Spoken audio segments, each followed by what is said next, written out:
우리가 철학이나 이 과학의 역사를 살펴보면 인간이 가장 먼저 큰 그 호기심과 탐구를 하는 것은 인간에게 가장 가까운 인간의 내면 세계를 호기심을 갖고 탐색한 것이 아니라 인간에게서 가장 먼 우주, 이 천체의 움직임에 대한 그런 그 관심이었습니다. 참 역설적이죠? 이러한 그 역설적인 이유가 무엇일까를 생각해 보면 그것은 아마도 우리 인간의 눈이 그 외부, 바깥을 보게 이렇게 아마 만들어져서 그런 것 같습니다. 우리 인간의 눈이 우리 내면의 세계를 볼 수 있는 것이 아니라 이 인간 바깥에 있는 외부의 세계를 보도록 그렇게 되어 있기 때문에 아마 그 바깥의 세상에 더 관심이 많았는지도 모릅니다. 그래서 우리가 잘 아는 것처럼 고대 바벨론이나 이집트 같은 나라에서 별을 연구하는 그런 점성술이 굉장히 발달되었죠. 그리고 그 별의 어떤 그 움직임, 그 천체의 움직임을 통해서 어떤 점을 치는 소위 그 점성술가들이 있었습니다. 일종의 그 점성술가들은 지금으로 말하면 일종의 그 천문학 혹은 천문학자들이라고도 그렇게 말할 수 있습니다. 여러분, 그런데 이러한 그 인간의 이런 성향에 대해서 내 자신을 알라라고 하면서 인간의 어떤 그런 외부적인 호기심, 관심을 인간 자신에게로 향하도록 철학적 명제를 던진 사람이 있죠? 여러분이 잘 아실 겁니다. 바로 소크라테스죠. 물론 내 자신을 알라라는 이런 본격적인 관심과 탐구는 그 소크라테스가 던진 그 철학적인 명제의 훨씬 그 이후, 상당히 오랜 그 이후 19세기 중엽이나 돼야 비로소 본격적으로 인간의 이런 내면의 세계, 자아의 세계를 본격적으로 호기심을 가지고 탐구하는 소위 그 어떤 과학적인 학문으로 세운 것들이 그때야 비로소 일어납니다. 여러분이 잘 아시는 대표적으로 지그문트 프로이드라는 이런 학자에 의해서 훨씬 후대야 비로소 우리 자신의 그 내면의 세계를 이제 그 탐구하기 시작했습니다.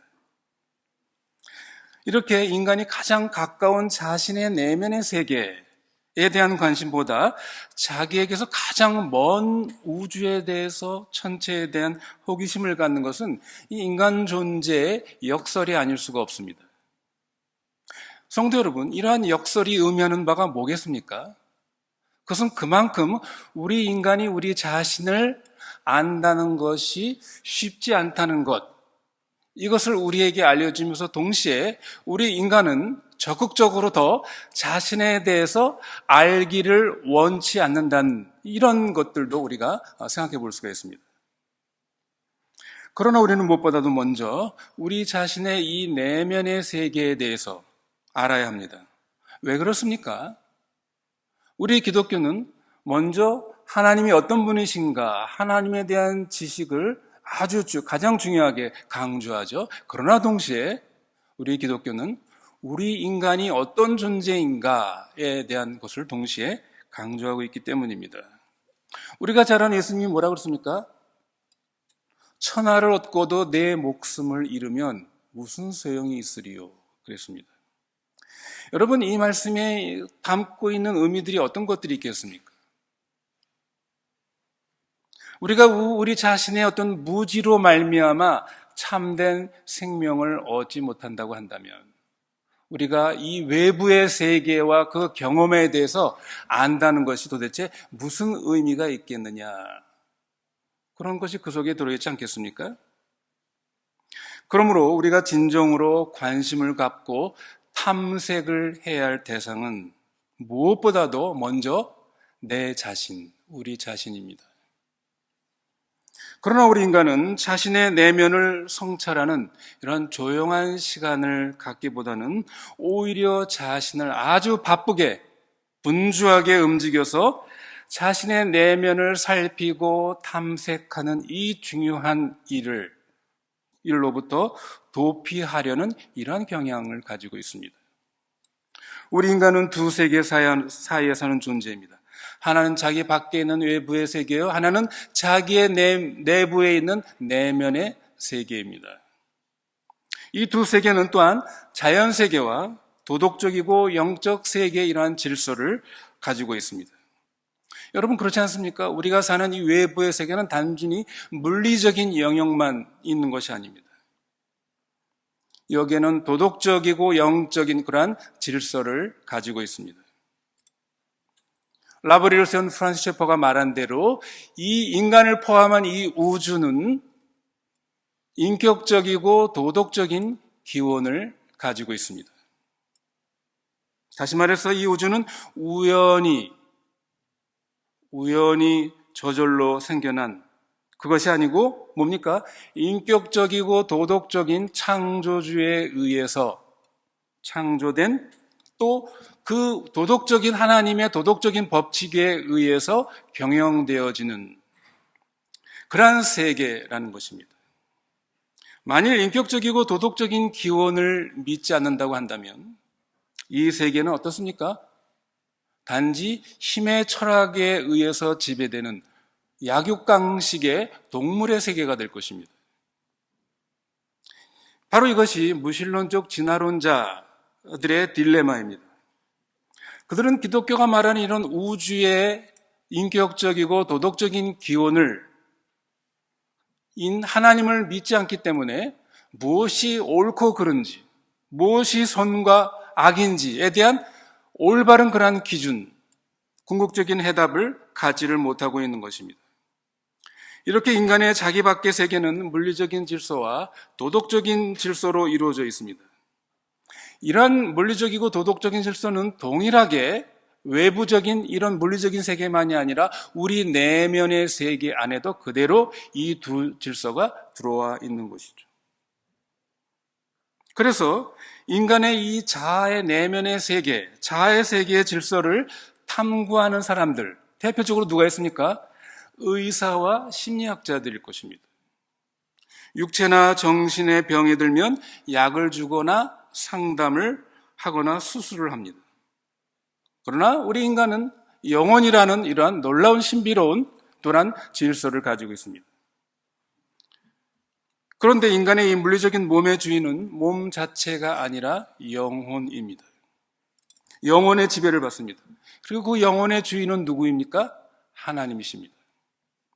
인간의 영혼은 하나님과 교제하며 하나님의 말씀을 따르게 될 때 우리의 영혼은 순결해지고 또 이러한 순결한 영혼은 투영된 인간의 마음은 분열되거나 찢어지지 않고 올바른 삶으로 나아가게 됩니다. 밖에 있는 모든 감각적인 사물들을 어떻게 합니까? 이 영혼이 그 모든 정보들을 제대로 올바로 분석해서 우리로 하여금 올바른 행동을 하도록 하는 것입니다. 이것이 바로 우리 영혼의 눈이라고 말할 수 있습니다. 그러나 이 영혼의 눈의 상태가 밝지 못하고 어두워질 때 거기서 들어오는 모든 그 분석들은 그것들이 잘못된 결과들을 가져오는 것입니다. 그런데 우리 내면 세계의 영혼이 하나님과의 교제에서 멀어지고 진리에서 어두워지고 우리의 이런 순전한 마음은 그렇게 되면 그것이 갈라지고 분열되게 됩니다. 이런 분열된 마음은 우리에게 여러 가지 모순된 비정상적인 삶을 가져오게 합니다. 우리의 내면의 세계는 평안을 잃고 육신의 삶은 혼란에 빠지고 정욕에 따라 살게 됩니다. 눈은 어떤 눈만 있는 것입니까? 오직 육신의 눈만 남게 되는 것입니다. 그래서 그 눈은 수많은 사물들을 만나고 정보들을 바르게 해석하는 것이 아니라 진정한 의미를 갖지 못하고 우리를 모든 혼란 속에 빠뜨리게 됩니다. 그래서 우리의 마음은 온갖 번뇌와 불안과 두려움에 사로잡히게 됩니다. 그래서 내가 소유한 것을 혹시나 잃어버리지 않을까 애착 때문에 두려워하고 우리의 마음의 평안을 잃기도 합니다. 또한 평안할 때는 어떻습니까? 내 이 평안이 앞으로도 계속 지속될 것인가에 대한 불안과 염려로 또한 마음의 평안을 잃기도 합니다. 이런 삶 속에서 우리는 우리의 영혼의 참된 평안과 행복을 맛볼 수가 없습니다. 물론 우리는 이런 인간의 영혼의 상태, 불안한 영혼의 상태, 곤고함의 이러한 상태를 견디지를 못합니다. 그래서 어떻게 합니까? 우리는 그 대안을 찾는 것입니다. 결국 육체의 쾌락을 추구하는 것이죠. 그것이 마약이든 알코올이든 무슨 쇼핑이든 오락이든 온갖 종류의 중독 상태에 들어가기도 합니다. 여러분, 그러나 이러한 육신적인 쾌락들, 이것은 우리에게 종종 기쁨과 삶의 활력을 주는 것 같지만 결국 어떻습니까? 이것은 마취제의 역할을 할 뿐입니다. 이런 육체의 일락들은 영혼의 곤고함에서 오는 마음의 고통과 육체의 무질서에서 오는 아픔을 잊게 합니다. 그러나 어떻습니까? 그 쾌락이 끝나면 우리에게 더 큰 공허와 괴로움으로 우리의 영혼은 떠돌게 되는 것입니다. 여러분, 이것이 우리 내면 속에 있는 자아가 갖고 있는 여러 가지 그런 고통들이고 겪는 경험입니다. 그러나 성도 여러분, 이러한 내면의 실상에 대해서도 불구하고 우리의 참된 이런 자아의 실상은 감추어져 있고 또 우리에게서 외면당하고 있지는 않습니까? 곰곰이 생각해 보십시오. 성도 여러분, 우리는 우리가 아직 가보지 않은 미지의 세계를 우리는 반드시 가야만 하거나 그것을 알아야만 할 필요는 없습니다. 몰라도 괜찮습니다. 우리가 휴가 때 꼭 여행을 가야만 하는 것은 아닙니다. 우리가 여러 가지 사정이 있으면 우리는 가지 못할 수도 있습니다. 그러나 성도 여러분, 우리는 우리 자아의 이러한 내면의 상태, 이것을 우리는 피할 수가 없습니다. 우리가 피한다고 해서 피해지는 것도 아닙니다. 왜 그렇습니까? 피한다고 해도 그 피하는 내가 바로 나이기 때문입니다. 나의 영혼 속에 있는 하나님을 피할 수 없는 것처럼 내 내면의 자아로부터 우리는 피할 수가 없습니다. 생각해 보십시오. 내가 나를 피해서 어디로 숨을 수가 있겠습니까? 다른 사람이 나의 겉모형을 보는 그 나와 왠지 모르는 내 영혼의 피곤함, 삶의 무의미와 불만족 가운데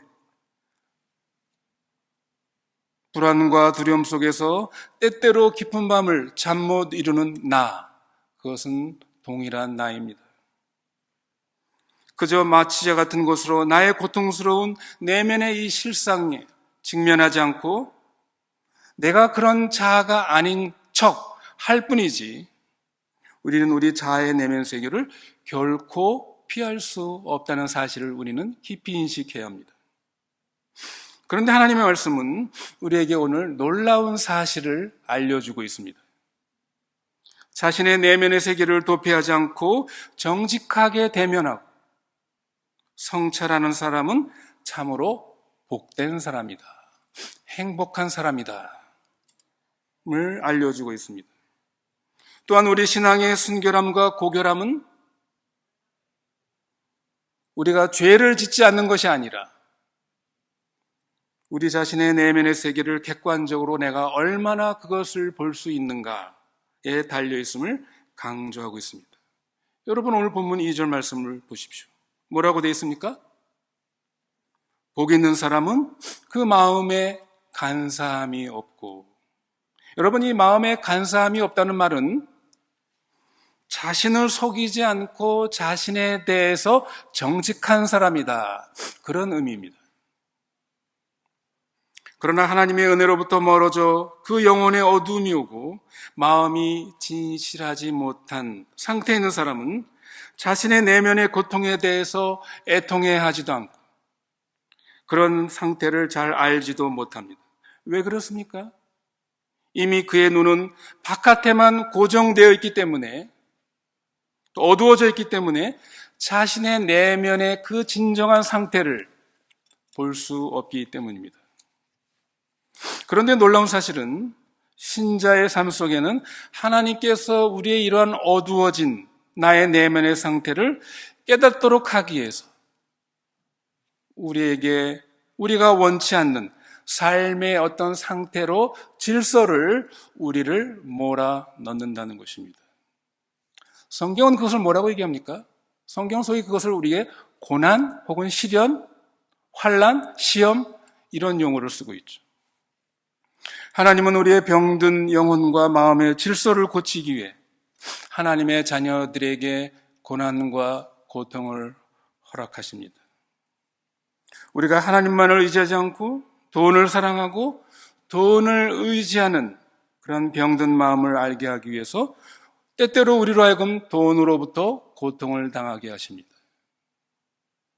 하나님만을 의지하지 않고 하나님의 영광을 추구하지 않고 사람을 의지하고 자기의 영광을 추구하는 그 마음을 깨닫게 하기 위해서 때때로 사람으로부터 배신을 당하거나 자기의 명예를 실추시키게도 하십니다. 이러한 시련과 고통을 통해 우리로 하여금 하나님께서 우리로 하여금 온전히 하나님께로 우리의 마음이 돌아오도록, 그래서 하나님과의 관계를 회복시켜 주십니다. 이럴 때 우리의 깨어지고 망가진 영혼은 고침을 받는 것입니다. 우리의 관심은 우리가 당면하고 있는 이러한 시련과 고통으로부터 해결을 받는, 구원을 받는 것이지만 하나님의 관심은 그런 고통을 계기로 해서 병들고 깨어진 우리의 영혼을 고침을 받게 하는 것, 이것이 하나님의 사랑의 방식입니다. 하나님의 방법은 우리가 바라는 방식과 다를 때가 많습니다. 어떻게 다릅니까? 먼저 병든 영혼을 치료하기 위해 우리에게 시련과 고통을 주시고 우리를 낮추시고 전적으로 하나님만을 의지하도록 하게 하심으로 하나님과의 관계를 회복시키시는 것, 이게 하나님이 쓰시는 방법입니다. 이것만이 진정으로 우리의 영혼이 다시 소생을 얻는 방법입니다. 이것이 바로 우리의 내면 세계의 질서요 법칙이라는 사실, 이것이 성경이 우리에게 가르치신 말씀입니다. 오늘 본문은 이러한 자신의 내면 세계로 정직한 탐색의 여행을 떠난 한 인물을 소개하고 있습니다. 누구입니까? 바로 다윗입니다. 오늘 본문은 자신의 내면 세계를 탐색하고 경험한 다윗의 소위 내면 여행의 체험 일지라고 말할 수 있습니다. 우리가 잘 아는 것처럼 다윗의 위대함 뭡니까? 다윗의 위대함은 그의 완전 무결한 그러한 삶이 아니었습니다. 오히려 반대로 다윗은 자신의 생애 가운데서 아주 치명적인 죄를 지은 사람입니다. 오늘 본문 3절은 자기가 지은 죄를 고백하지 않는 자의 그 비참한 결과를 묘사하고 있습니다. 이 구절은 아마도 다윗이 밧세바와 간음을 하고 또 그것도 모자라 그녀의 남편을 죽인 후 거의 1년 동안 선지자 나단의 사역으로 회개하기 전까지 그 다윗의 고통스러운 체험을 묘사한 말인 것 같습니다. 이 기간에 그는 자신과 하나님을 속이려 했으나 그 마음 가운데 그 고통과 그 평화가 없는 그 상태를 묘사하고 있는 것이죠. 다윗은 하루 종일 고통으로 신음하고 있었습니다. 얼마나 고통스러운지 그의 고백을 들어보십시오. 3절, 4절을 보십시오. 그가 고통과 신음으로 어떻다고 그랬습니까? 뼈가 녹아내릴 지경이다. 몸의 마지막 그 진액이 다 나올 때까지 그 고통스러움을 표현하고 있습니다. 다윗의 이러한 경험과 고백은 놀랍게도 오늘날은 아주 보통 흔하게 쓰는 말이죠. 사이코소매틱 메디슨이라는 말이 있습니다. 정신신체학 번역하면 오늘날 흔히 쓰는 거죠. 이게 뭡니까? 이 정신의 문제가 신체에 깊이 영향을 끼친다는 것입니다. 오늘날 대부분 그렇지 않습니까? 모든 만병의 근원이 뭐라고 그럽니까? 스트레스다 얘기합니다. 우리의 이 정신과 신체가 깊이 결합되어 있다는 것이죠. 그러니까 이런 사이코소매틱 이런 말이 나오기 훨씬 수천 년 전에 다윗은 이미 이런 사실을 알고 있었던 것. 성경은 이것을 우리에게 알려주고 있습니다.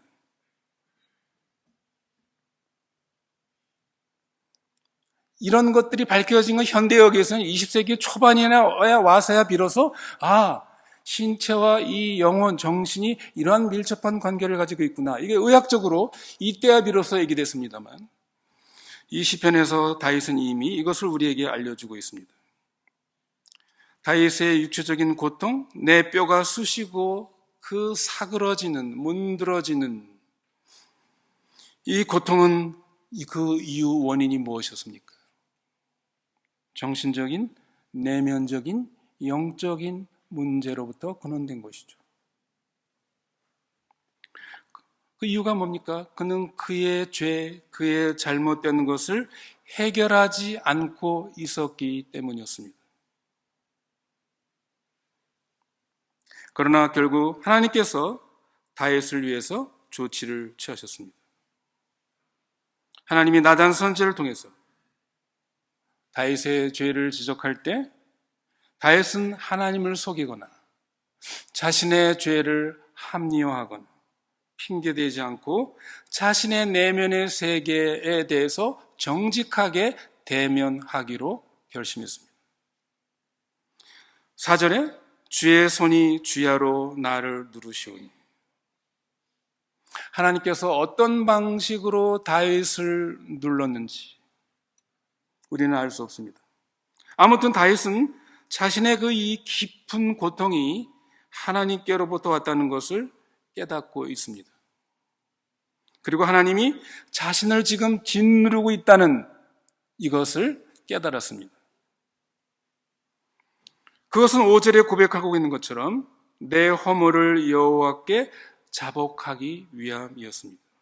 하나님께서는 다윗의 죄가 무엇인지, 다윗의 죄의 그 내면의 실상을 다윗으로 하여금 직면시키기 위해서 이렇게 그를 눌렀다는 것입니다. 성도 여러분, 이것이 우리 신자의 내면 세계에서 일어나는 일임을 우리는 기억해야 합니다. 우리의 영혼이 하나님과의 교제에서 멀어지고 우리가 진리의 말씀, 그 영향권 밖에 있을 때, 혹은 우리가 어떤 구체적인 죄 가운데 빠질 때 우리의 영혼은 깊이 병들고 우리의 삶은 모순에 빠지고 헤매게 됩니다. 여러분, 그 실상을 여러분 인식하고 계십니까? 직면하고 있습니까?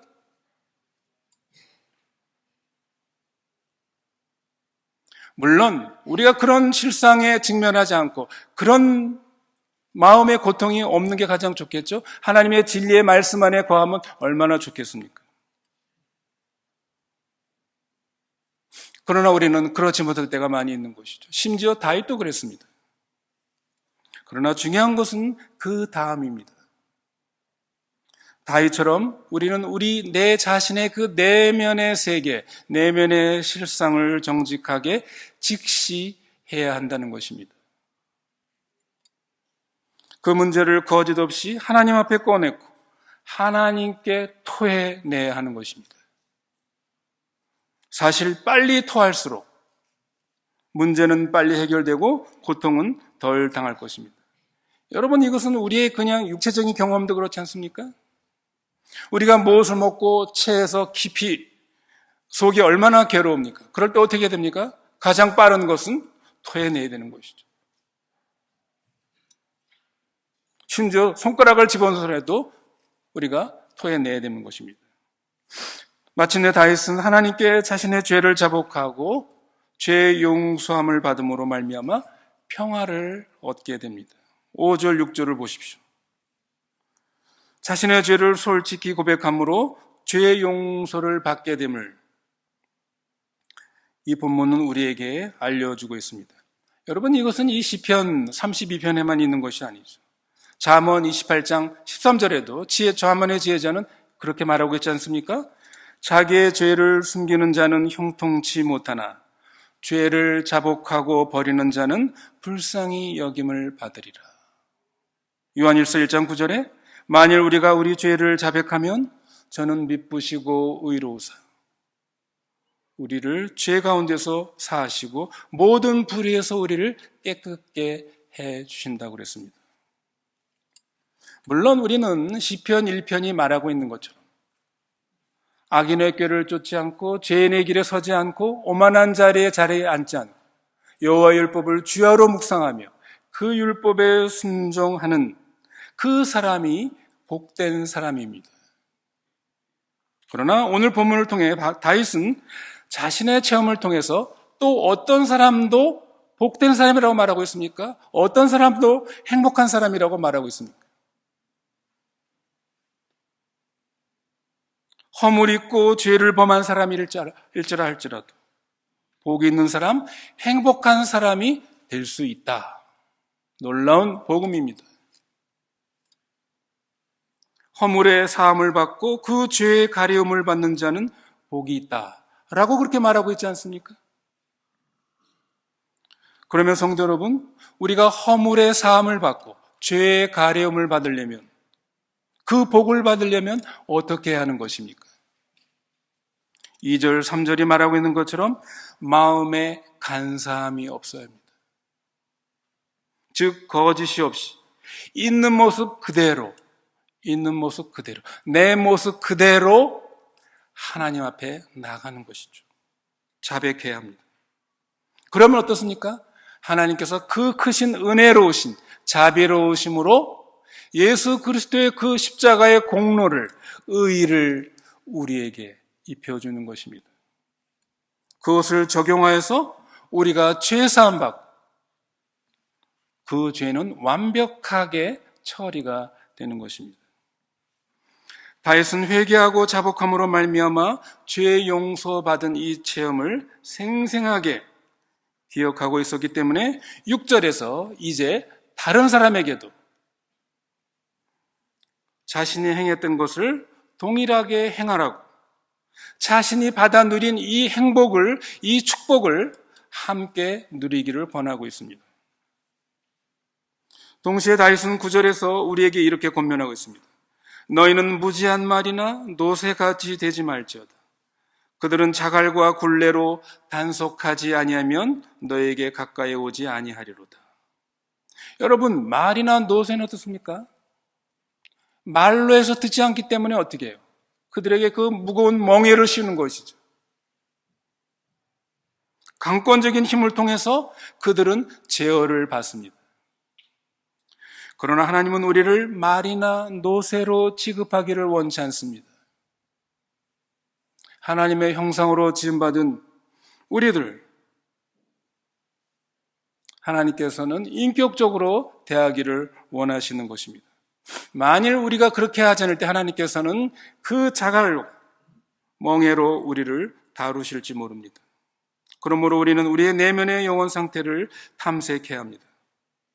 우리는 내 안에 주님께서 원치 않는, 주님께 아뢰지 않고 자복하지 않은 숨은 죄들이 있지 않나. 아직도 해결하지 않고 마음속 깊은 곳에다 미뤄두고 있는 문제는 없지 않는지. 이런 것들을 우리는 깊이 그 실상을 인식해야 합니다. 주의 손이 나로 하여금 마치 잘못 먹고 배탈이 난 상태를 토하도록 하기 위해서 지금 나를 이런저런 방식으로 누르고 계신 것은 아닌지, 내가 그것을 알지 못하고 있는 것은 아닌지 우리는 살펴야 합니다. 말씀을 맺겠습니다. 지난주부터 우리가 이제 썸머타임이 해제되었습니다. 이제 해는 짧고 점점 밤이 깊어가는, 길어지는, 우리는 이러한 이제 계절을 맞는 것이죠. 이제 바깥의 행동은 점점 줄어들고 우리가 집 안에서 보내는 시간이 길어지는 이런 그 계절을 맞이하고 있습니다. 여러분, 우리가 이런 계절은 좀 더 깊이 그러한 생각하는 시간이 되었으면 좋겠습니다. 특히 우리 자신의 내면의 세계에 대해서, 우리 내면의 질서가, 영적인 질서가 제대로 되어 있는지, 아니면 뒤죽박죽 엉망진창인데도 불구하고 그저 그 간사한 마음, 정직하진 못한 마음으로 내 내면의 실상에 직면하지 않고